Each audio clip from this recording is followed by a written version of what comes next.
Sir ನಾಳೆಯಿಂದ GST ಜಾರಿಗೆ ಬರ್ತಾ ಇದೆ ಸರ್, ಅದನ್ನ ರಾಜ್ಯ ಸರ್ಕಾರ ನಮ್ಮ ರಾಜ್ಯ ಸರ್ಕಾರಕ್ಕೆ ಏನು ಹಣ ಕಡಿಮೆ ಸಿಗ್ತಾ ಇದೆ ಅದನ್ನ ಕೇಂದ್ರ ಸರ್ಕಾರ ತುಂಬಬೇಕು ಅನ್ನೋದನ್ನು ನಾನು ಒತ್ತಾಯವನ್ನು ನಾನು ಮಾಡ್ತೇನೆ.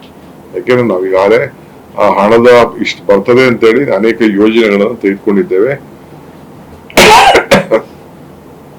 ಸುಮಾರು 1.5 ಲಕ್ಷ ಕೋಟಿ ರೂಪಾಯಿ ಅಷ್ಟು ಅಭಿವೃದ್ಧಿ ಕೆಲಸಗಳನ್ನ ಈಗಾಗಲೇ ಕಾಮಗಾರಿಗಳನ್ನ ವಿವಿಧ ಇಲಾಖೆಗಳಲ್ಲಿ ತೆಗೆದುಕೊಂಡಿದ್ದೇವೆ.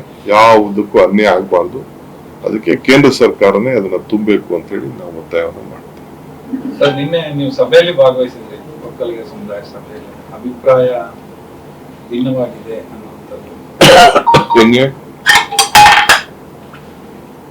ಕುಮಾರಸ್ವಾಮಿ ಅವರು ಕೂಡ ಹೇಳಿದ್ದಾರೆ.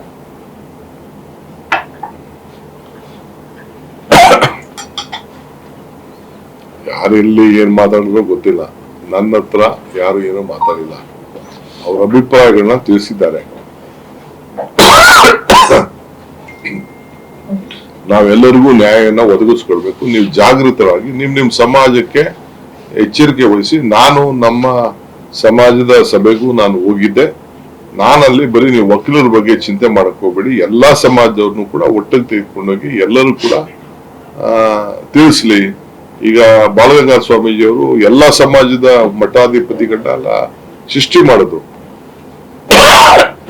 ನಾವು ಕೂಡ ಹಿಂದುಳಿದವ್ರಿಗೆ ಎಲ್ಲರಿಗೂ ಕೂಡ ರಕ್ಷಣೆಯಾಗಿ ನಾವು ನಿಂತ್ಕೊಳ್ಬೇಕು ಅಂತ ನಾನು ಹೇಳಿದ್ದೇನೆ.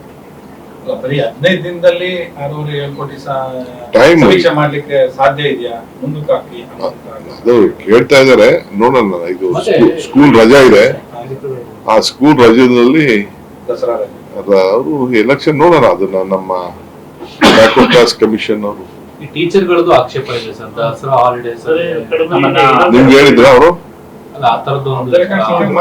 ನನಗೆ ಯಾರು ಇಲ್ಲಿವರೆಗೂ ನಮ್ಮ ಸರ್ಕಾರದ ಮಟ್ಟಕ್ಕೆ ಏನು ಬಂದಿಲ್ಲ. ನಿಮ್ಗೇನಾದ್ರು ಬರ್ದು ಕೊಟ್ಟಿದಾರ ಟೀಚರ್ಸ್? ಅಸಮಾಧಾನ ತೋಡ್ಕೊಳ್ತಾರೆ, ಅದು ನಿಮ್ಮ ಅಭಿಪ್ರಾಯ ಅಷ್ಟೇ.